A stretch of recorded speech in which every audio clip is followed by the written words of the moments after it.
Tales of Arise made a splash when it first debuted at E3 2019. A new art style, a grand world, and flashy gameplay all came together in the initial trailer to set a strong first impression.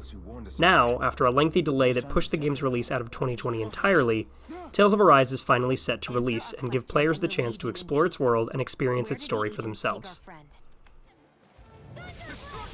Unfortunately, Tales of Arise doesn't quite live up to that first impression it made over 2 years ago.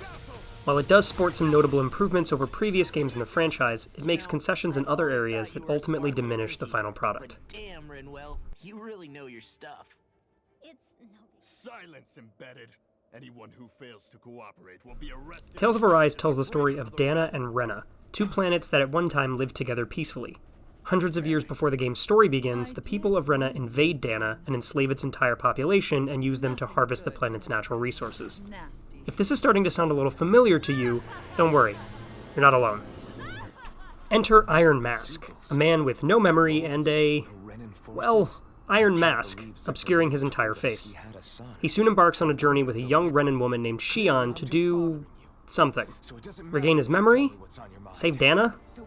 Tales of Arise tells its story in such broad strokes that it's genuinely difficult to understand anyone's motivations at any given moment. She just needed to get herself caught.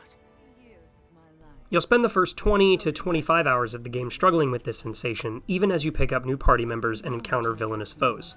There's barely any more reason for your journey than bad guys are bad. Take down one boss, and it's on to the next area for your next scheduled match. It doesn't help that each of the Renan lords you're tasked with defeating are given roughly the same character development as background townsfolk.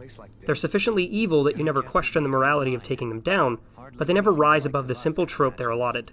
Backstory for any of them isn't provided until long after they're gone, and even then it's not much. I'll choose to believe you. There are a few mysteries that suggest there's more to the story than meets the eye, but they don't quite coalesce in any meaningful way. The revelation about Iron Mask's true identity doesn't get the breathing room it deserves, and much of the writing keeps the protagonists guessing at story beats I'd predicted hours earlier. The writing might be one of the worst offenses in Tales of Arise. Not because it's bad, but because it's largely superfluous. The main characters will talk in circles, reiterating lessons or morals they've already spent hours pontificating about. On more than one occasion, characters will just aggrandize about one another for several minutes, further dragging out an already overlong experience. What kind of friends would we be otherwise? And if the writing fails, the performances don't do much to pick up the slack. The voice acting is passable at best and often slips beyond annoying to sound downright silly. Facial animations are a huge miss as well, sporting some of the most distracting, unsynchronized English dubbing I've ever seen.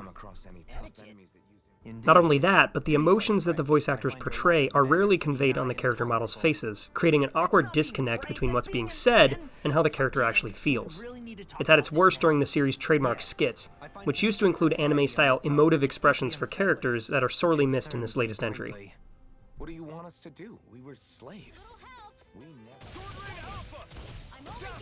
What Tales of Arise lacks in meaningful storytelling, it makes up for with its changes to the Tales combat. The biggest changes it makes are also the most appreciated.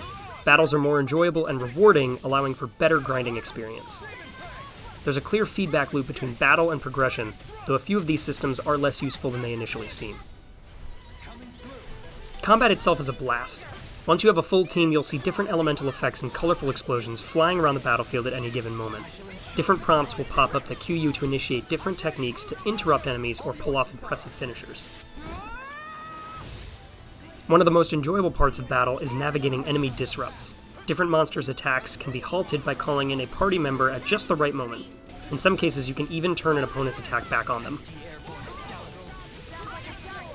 You can also break an enemy's guard, allowing you to juggle them in the air like you're in a fighting game. Keep pressing them with arts, special abilities, or regular attacks, and they won't be able to recover until you've knocked off a good chunk of health or taken them out entirely. The changes made to combat and healing arts are at the heart of this faster, more versatile combat system. Because each set of abilities is tied to different meters, I wasn't constantly worried about running out of magic points or MP, or grinding for hours to stockpile restorative items. It enabled me to focus on just enjoying the nuance of the game's combat. While the moment-to-moment action of combat is fun, the progression systems aren't always as interesting to invest in.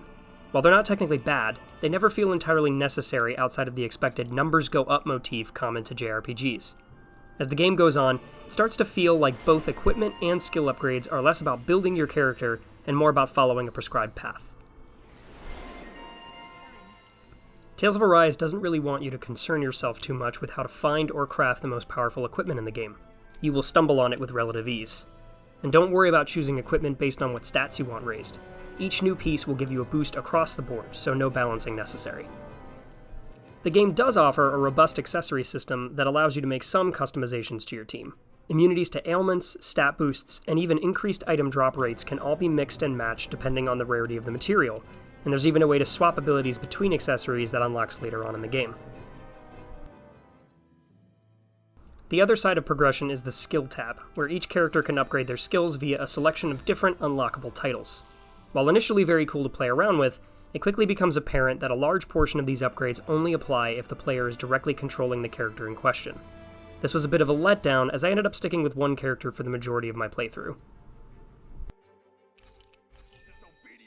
But I didn't. I ultimately came away disappointed from my time with Tales of Arise, though that may have had more to do with my expectations for the game than anything else. The narrative failings, lackluster dialogue, and uninspiring characters drowned out an otherwise wonderful gameplay experience. I might still recommend this to fans of JRPGs, but there are many better titles in the genre I would rather go to first.